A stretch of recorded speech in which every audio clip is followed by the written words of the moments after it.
President-elect Donald Trump's nominee for Interior Secretary says the U.S. can leverage energy development to promote world peace and make life more affordable. Former North Dakota Governor Duke Burgum described Trump's aspiration to achieve U.S. energy dominance as a way to counter demand for fossil fuels from autocratic nations such as Russia, Iran, and Venezuela that have fewer environmental safeguards. American people have clearly placed their confidence in President Trump to achieve energy dominance. And by energy dominance, that's the foundation of American prosperity, affordability for American families, and unrivaled national security. Today, America produces energy cleaner, smarter, and safer than anywhere in the world. And when energy production is restricted in America, it doesn't reduce demand. It just shifts productions to countries like Russia and Iran, whose autocratic leaders not only don't care at all about the environment, but they use their revenues from energy sales to fund wars against us and our allies. President Trump's energy dominance vision will end those wars abroad, will make life more affordable for every family in America by driving down inflation.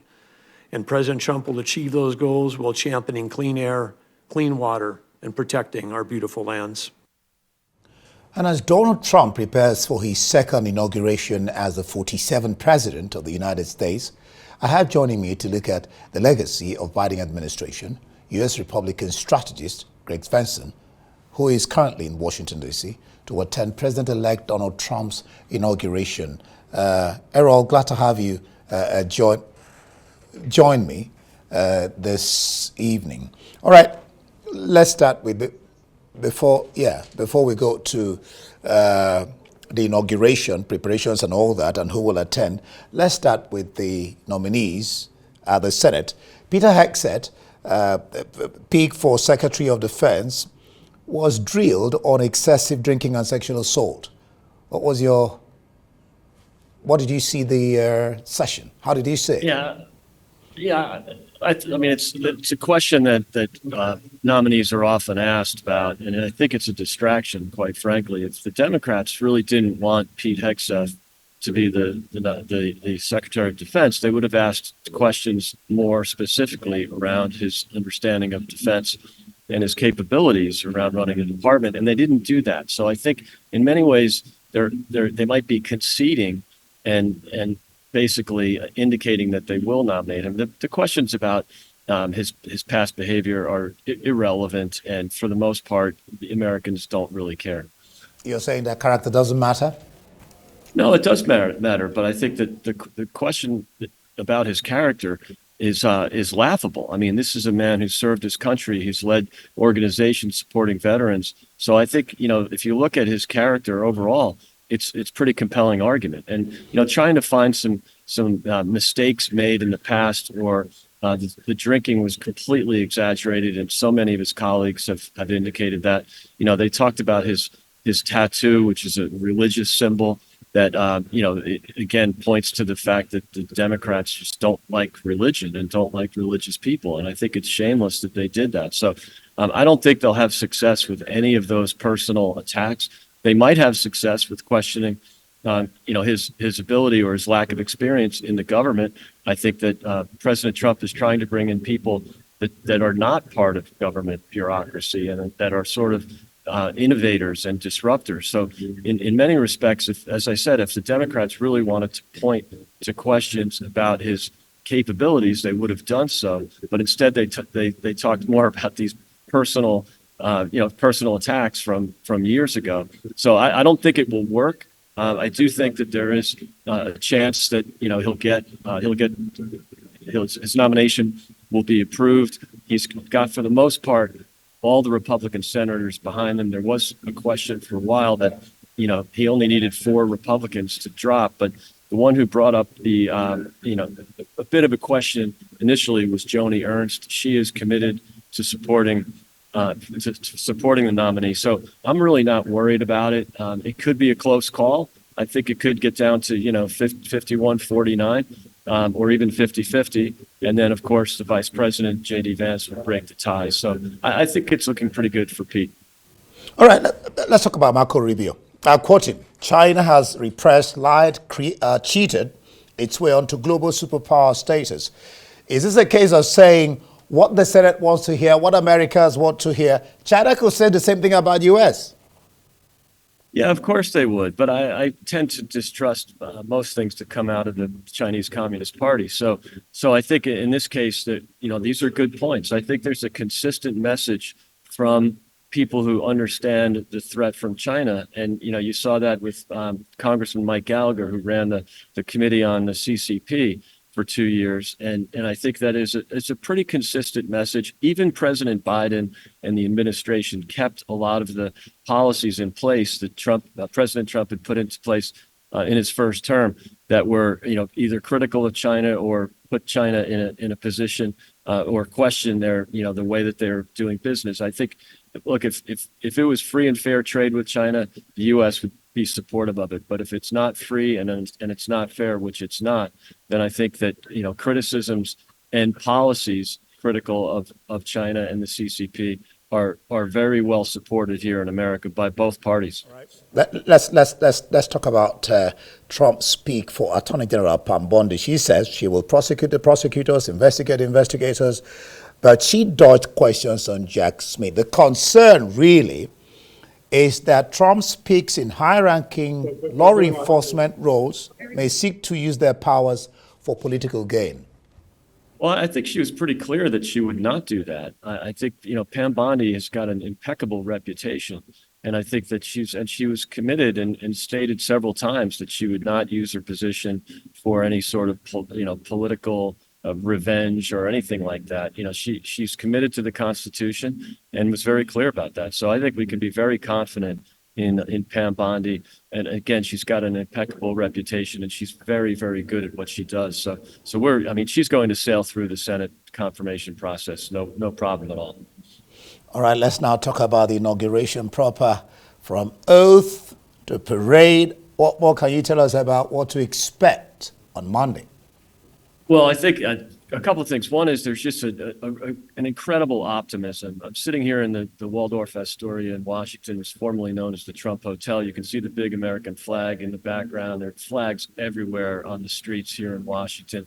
So there's some real energy here. People are excited to have prosperity and peace brought back to the country and to the world. So it's a real sense, again, of optimism and positivity. In terms of the inaugural itself, we just had some breaking news that much of the ceremonies are going to be moved indoors. The temperatures here are going to be dangerously low on Monday. It's very cold here in Washington. So the actual swearing-in ceremony and his inaugural speech will be done in the Capitol, which is a beautiful setting for that. Unfortunately, it will mean that the crowd will not be as large as it would be out on the mall.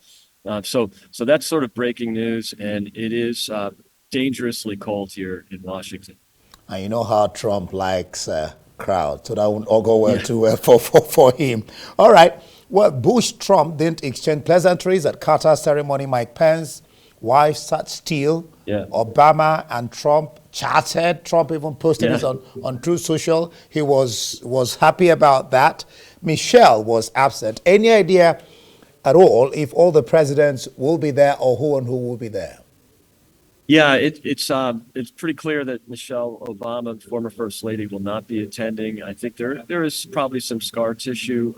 I think what's more notable is that the friction, or I'd say the coldness between Dr. Jill Biden and Michelle Obama, as well, more specifically, more directly, the obvious discomfort between Jill Biden and Kamala Harris. So that was kind of the more interesting takeaway from the Jimmy Carter funeral. Obviously, President Trump and President Obama got along very well. George W. Bush got along very well with everybody.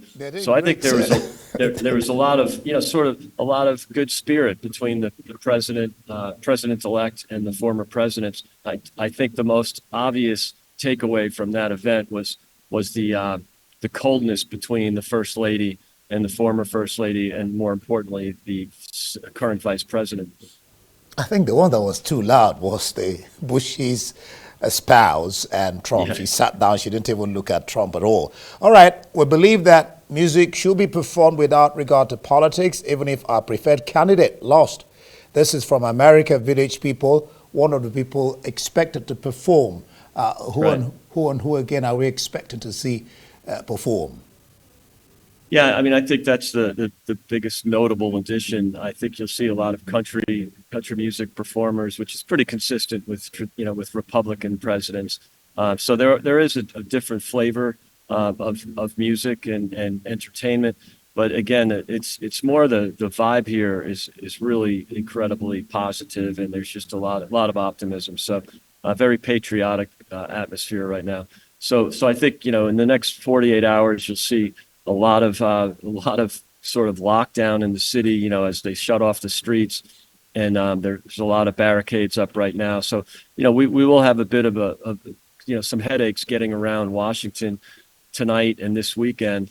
And then, of course, as I mentioned, they're moving much of the inaugural celebrations indoors. There will be a big function at the arena. So even though the crowd will be smaller at the Capitol because it's a smaller venue, much of the big celebration will be at the arena here, the basketball and hockey arena here in Washington.